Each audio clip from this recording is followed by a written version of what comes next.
Hey guys, Jen here. Today we're going to be making a fall wreath using all Dollar Tree items. I'm super excited about this. It's been a while since I've done a Dollar Tree wreath. So let's get started. Let me show you what supplies you're going to need. Alright, so here are the supplies that I picked up for our Dollar Tree fall wreath. I have picked up 3 colors of mesh.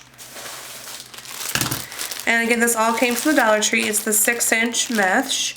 Usually I use 10-inch, but I really wanted to show you guys that you can do a beautiful wreath with Dollar Tree materials and not spend a lot of money.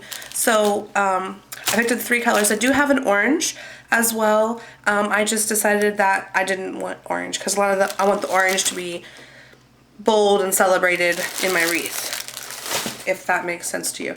I did find a 14-inch frame at the Dollar Tree, so we're going to use that today. Typically I do 16-inch wreaths, so this one will be quite a bit smaller than what I'm used to, which is okay.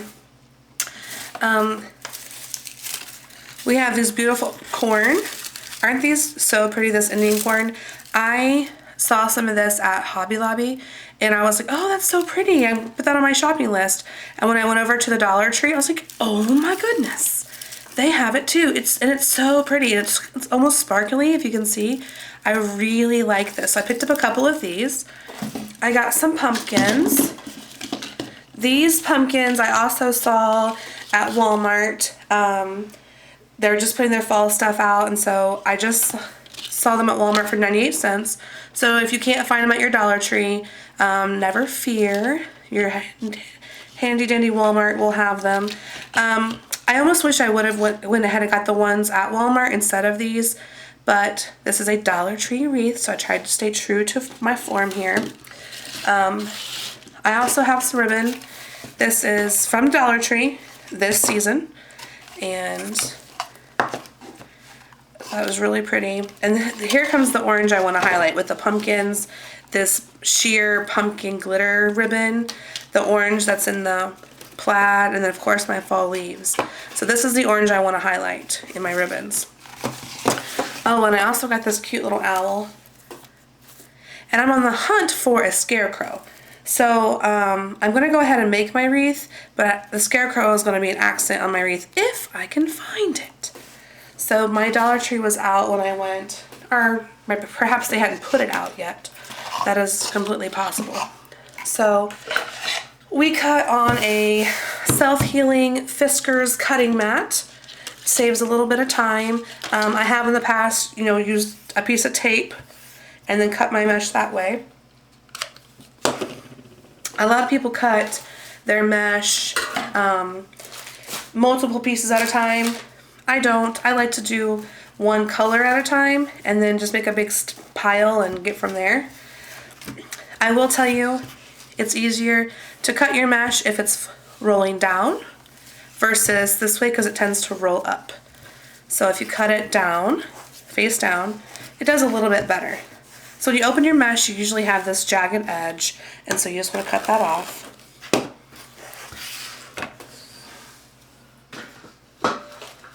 So I'm thinking that we'll cut this 8 inches long.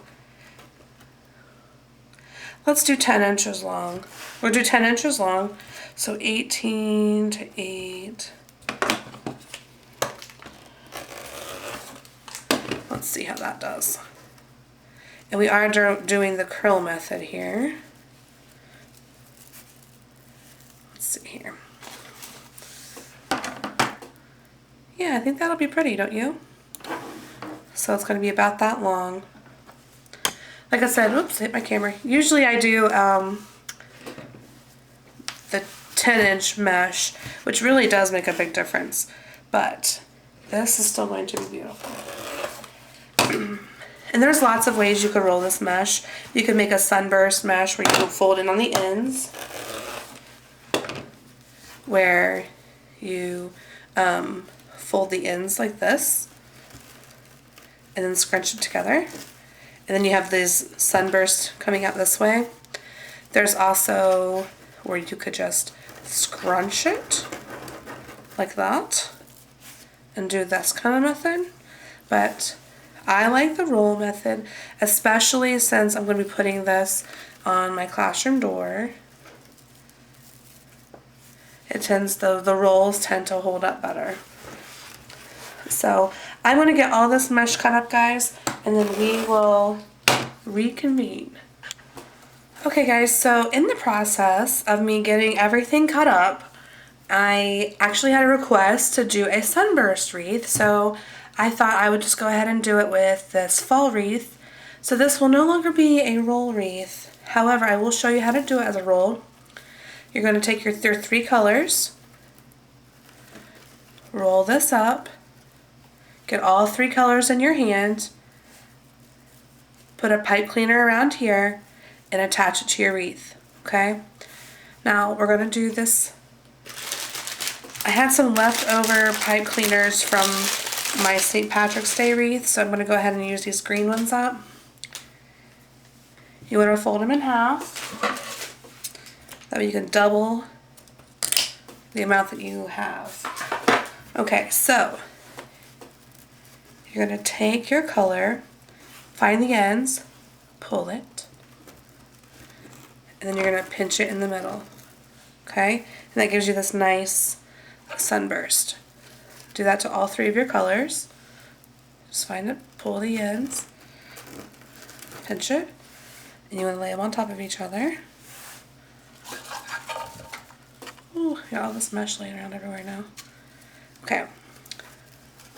Pull it. I always kind of like pull it and then walk my fingers up because it's going to come back apart. You just want to kind of tuck those ends in. I always try to make sure they're all kind of facing the same way.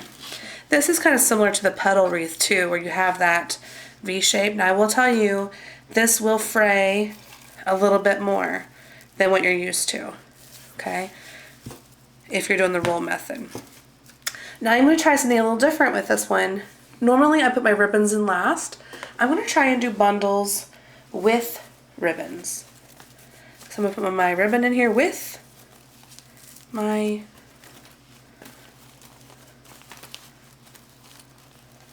and I cut my ribbon at 10 inches and ducktailed it. Okay, pipe cleaner goes around. Pull it tight. Twist it. Then you have this beautiful little bundle. Guys, you might want to cut your ribbon a little bit longer, I guess. Maybe do 11 inches. This looks a little short to me. Oh, because I have it off center. That is why. Goodness gracious. Okay. Tug. Pull, come on. We're going to center it. Alright. It tells me that I have to undo it. It's okay. Alright. So my pipe cleaner was a little off. My ribbons are a little off.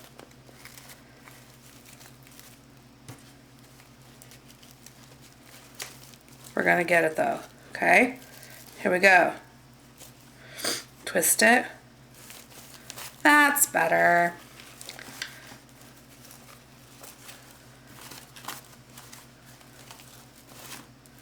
Okay, so then we just take our bundle and we're going to connect it to our wreath frame. So we're going to flip it over to the back, flip our bundle over, slip it underneath, and we're just going to start wherever we want. I like to do 2 bottom, 2 middle, 2 top. So 5 to 6 on each section, depending on how full you like your wreaths. I like mine really full. And sometimes I'll do 5 because I don't want to open another bundle of mesh. So here we are so far. Alright, well we're going to finish this up and check back with you in a few. Alright guys, I want to show you how to attach these foam corn or pumpkin or whatever else you're using. So you want to take a full size pipe cleaner, something to poke through. This is one of those, they're called like monkey hooks or something.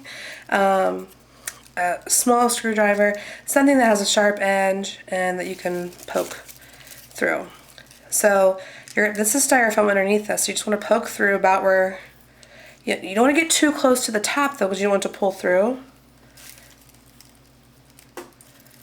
So, and then kind of swirl it around very carefully to make your hole bigger.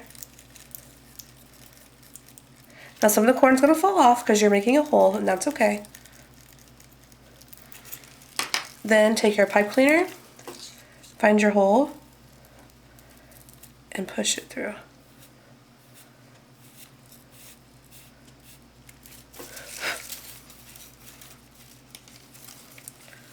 Okay, now what I like to do to keep myself from pulling this too tight when I go to attach it, I'm just going to go ahead and twist this part here. Then you can attach using these, and you'll never see the pipe cleaner. And this will hold up better if you're going to hang your wreath on the door where the sun hits so the glue doesn't melt. So that's how we're going to do that.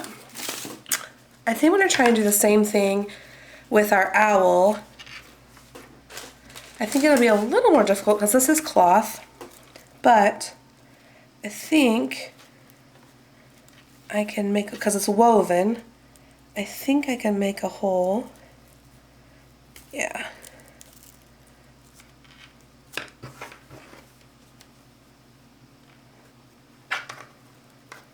Now, I don't know if it'll self-heal or not here. I see it.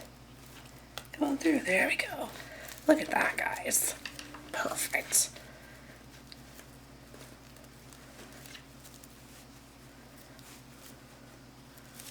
So now I can attach my owl with pipe cleaner. And I might put like a dot of glue to hold his head up or something, but the main thing is that his body is going to be connected to the wreath.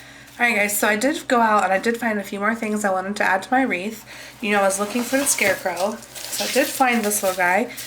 He had a, this is one of the ones like you like stick in your garden, and so he had a dowel rod stuck down his back, and so I just pulled it out, and so his legs are a little floppy, which means he's going to sit perfectly.